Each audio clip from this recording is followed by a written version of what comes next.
Introducing myself.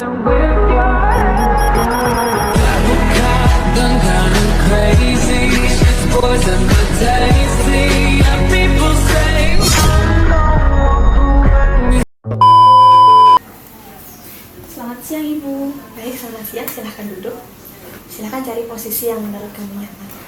Sebelumnya, saya belum mengetahui nama kamu siapa ya? Baik Ibu, perkenalkan saya Pandai Putu Asyaningrum. Saya ini yang menghubungi Ibu kemarin untuk diadakan konseling Ibu. Baik, jadi nama kamu Ningrum. Bagaimana kabarnya hari ini? Kabar saya baik Ibu. Lalu, bagaimana tadi proses perkuliahannya? Lancar? Lumayan Bu.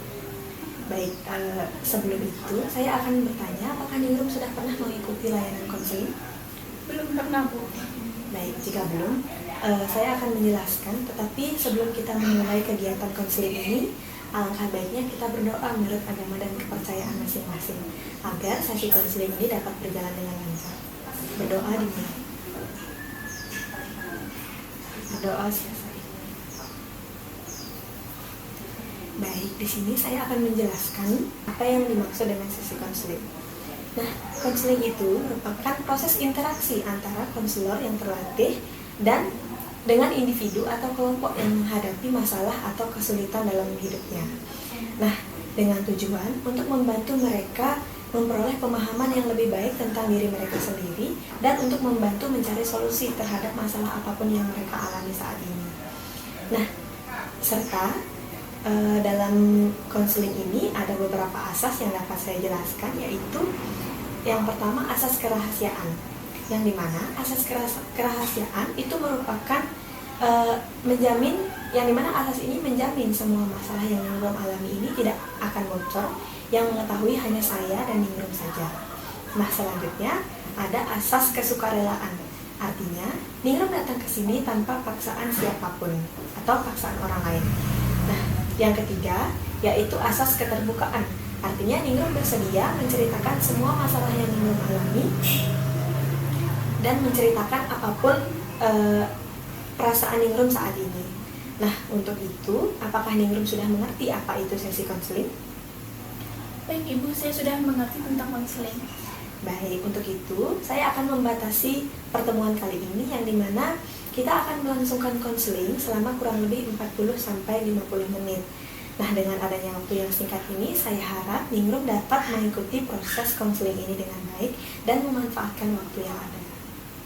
Baik Ibu. Baik, untuk itu kita sudah menyepakati waktu yang digunakan dalam sesi konseling ini. Sekarang saya ingin bertanya, apa masalah yang kamu alami saat ini? Saya merasa sedih Bu, karena belakangan ini saya tidak nyaman dengan proses pembelajaran saya. Baik, kalau boleh tahu, apa yang membuat Ningrum merasa tidak nyaman dengan proses belajar Ningrum saat ini? Mungkin itu disebabkan karena saya merasa stres Bu. Saya merasa keadaan keuangan saya belakangan ini kurang baik. Baik, jika boleh tahu, ada apa dengan masalah keuangan Ningrum saat ini? Saya merasa cemas Bu, karena saya merasa terlalu bergantung terhadap finansial orang tua saya, dan saya cenderung bingung untuk memulai menjadi lebih mandiri Bu. Baik, jadi kamu merasa stres karena keterbatasan finansial dan kamu belum bisa memulai diri kamu untuk mandiri. Nah, itu hal yang wajar menurut saya, terutama bagi mahasiswa, apalagi kebutuhan perkuliahan itu sangat banyak. Iya Bu, semuanya terasa begitu rumit. Saya merasa pengeluaran saya terus bertambah, tapi saya juga merasa tidak enak dengan orang tua saya. Dan saya juga cemas dengan keadaan ini Bu. Baik, sepertinya ada banyak perubahan yang harus kamu hadapi. Nah, selain itu, apa saja hal-hal lain yang mengganggu atau membuatmu merasa stres dalam mengatur keuangan ini? Saya merasa tidak siap dengan beban tugas yang lebih banyak, apalagi tugas proyek yang membuat pengeluaran pasti bertambah. Dan saya berpikir pengeluaran pada saat SMA dengan pengeluaran pada saat perkuliahan sekarang ini sangat jauh berbeda Bu. Baik, jadi kamu merasa tertekan terhadap masalah keuangan, lalu kamu merasa stres dan bingung karena kamu tidak tahu untuk memulai mandiri itu dari mana. Apakah begitu? Ya Bu, betul sekali. Baik, saya mendengar ada rasa kekhawatiran yang besar tentang tidak bisa memenuhi harapan diri sendiri, dan saya tahu itu sangat membebani pikiran Ningrum. Ya Bu, saya juga merasa terjebak dalam perasaan itu. Baik, jika boleh tahu, apa dampak lain yang disebabkan oleh kecemasan terkait keuangan ini? Saya menjadi susah tidur Bu, dan cenderung saya tuh lebih mudah menangis. Baik, penting sekali kita untuk memahami lebih dalam tentang kecemasan ini. Nah, kita akan bersama-sama memahami masalah ini dan mencari solusi agar kamu bisa mengurangi stres dan bisa melangkah dari mana kita akan memulai mandiri ini. Ya Bu, saya sangat berharap saya bisa menemukan solusi atas permasalahan saya ini. Baik, sekarang kita coba pahami lebih dalam tentang pikiran dan perasaan terkait masalah ini. Dan saya ingin bertanya, biasanya ketika kamu merasa bergantung secara finansial dengan orang tua kamu, apa pikiran yang muncul pertama di benakmu? Biasanya saya berpikir saya tidak bisa mandiri, saya merasa saya membebani orang tua saya. Nah, pikiran-pikiran itu membuat saya menjadi sedih, kecewa sama diri saya sendiri, Bu. Baik, saya mendengar kamu mengatakan bahwa kamu merasa membebani orang tua dan tidak bisa mandiri. Nah, pikiran seperti ini seringkali membuat kita merasa cemas atau tidak percaya diri. Nah, kalau boleh saya tahu, ketika pikiran itu muncul, apa yang Ningrum merasakan? Ketika itu, saya langsung sedih, Bu. Kadang saya malu sama teman-teman saya yang sudah bisa cari uang sendiri. Saya juga jadi merasa nggak berguna, Bu. Baik, perasaan sedih dan malu itu wajar, tapi bagaimana kamu biasanya meresponnya? Misalnya, apakah kamu merasa sedih atau malu karena pikiran itu? Biasanya sih saya jadi malas, Bu. Saya nggak ada semangat buat cari solusi. Kadang juga saya menghindari obrolan-obrolan soal pekerjaan atau tentang masa depan bersama teman-teman saya.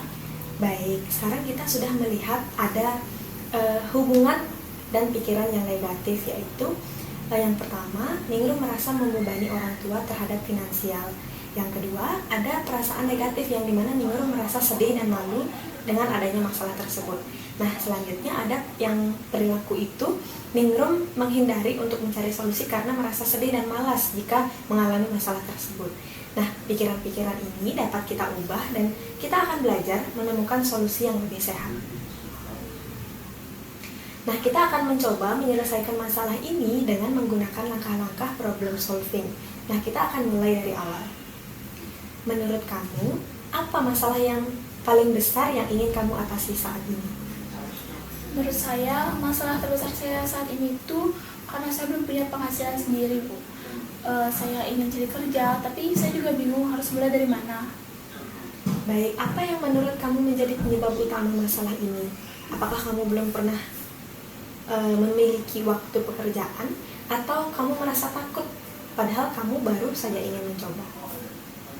Ya Bu, saya merasa takut. Saya takut gagal. Takut kalau kerja malah nantinya mengganggu perkuliahan saya. Terus saya juga bingung nyari kerja yang cocok dengan jadwal kuliah saya. Baik, sekarang kita pikirkan solusi apa yang bisa kamu lakukan. Tidak perlu sempurna, kita brainstorming dulu ya. Misalnya kamu akan mencari pekerjaan paruh waktu dengan sesuai dengan apa jadwal kuliah kamu yang bisa kamu sesuaikan. Nah, selanjutnya kamu bisa membuat anggaran sederhana untuk keuangan kamu dan melatih keterampilan kecil untuk mandiri seperti memasak, mencuci pakaian, serta hal-hal lain yang menurut kamu bisa kamu lakukan. Nah, menurut kamu, apakah ada solusi lain yang bisa kamu terapkan? Menurut saya bisa mulai cari pekerjaan online, Bu, biar pekerjaan tersebut nggak terlalu mengganggu kuliah saya. Terus mungkin saya juga akan meminta saran kepada teman-teman saya yang sudah bekerja. Baik, dari semua solusi yang sudah kita diskusikan, mana yang menurut kamu paling mungkin dilakukan dalam waktu dekat ini? Dalam waktu dekat mungkin saya harus bisa mencoba cari pekerjaan baru waktu, Bu, yang tidak bentrok dengan jadwal perkuliahan saya. Wah, bagus sekali. Sekarang kita buat rencana tindakan kecil yang bisa kamu mulai segera. Misalnya, besok Ningrum akan mencari informasi tentang pekerjaan paruh waktu. Nah, yang kedua, Ningrum akan di minggu ini Ningrum akan belajar membuat tentang anggaran pengeluaran. Nah, menurut Ningrum, solusi mana yang mungkin Ningrum mulai dulu? Mungkin saya besok akan mulai mencari lowongan pekerjaan paruh waktu. Baik, untuk membantu kamu lebih fokus dan termotivasi dalam melakukan hal tersebut, kita akan membuat kontrak dan perilaku bersama.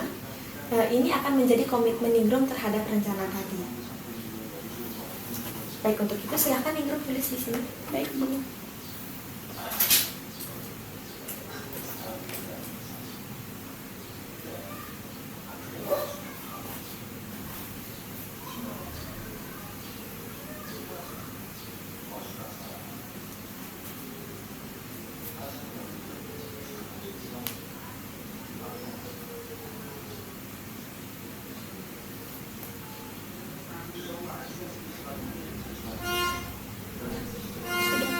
Baik, terima kasih. Nah, di sini dapat saya baca, yaitu Ningrum menulis yang pertama, perilaku yaitu Ningrum akan mencari pekerjaan paruh waktu. Yang kedua, dalam 3 hari ke depan, Ningrum akan melamar pekerjaan part-time. Nah, di sini bagus sekali Ningrum juga menuliskan konsekuensi positif yang dimana jika Ningrum berhasil melakukan hal tersebut, Ningrum akan memberi hadiah kepada diri Ningrum sendiri dengan cara menonton film favorit Ningrum. Apakah ini terdengar realistis untuk diri kamu sendiri? Iya, Bu, ini saya sudah realistis dan saya siap untuk menjalankannya, Bu. Baik, hari ini kamu sudah membuat langkah yang cukup besar, mulai dari memahami pikiran negatif, menemukan solusi, sampai membuat rencana yang konkret. Saya sangat bangga terhadap komitmen Ningrum.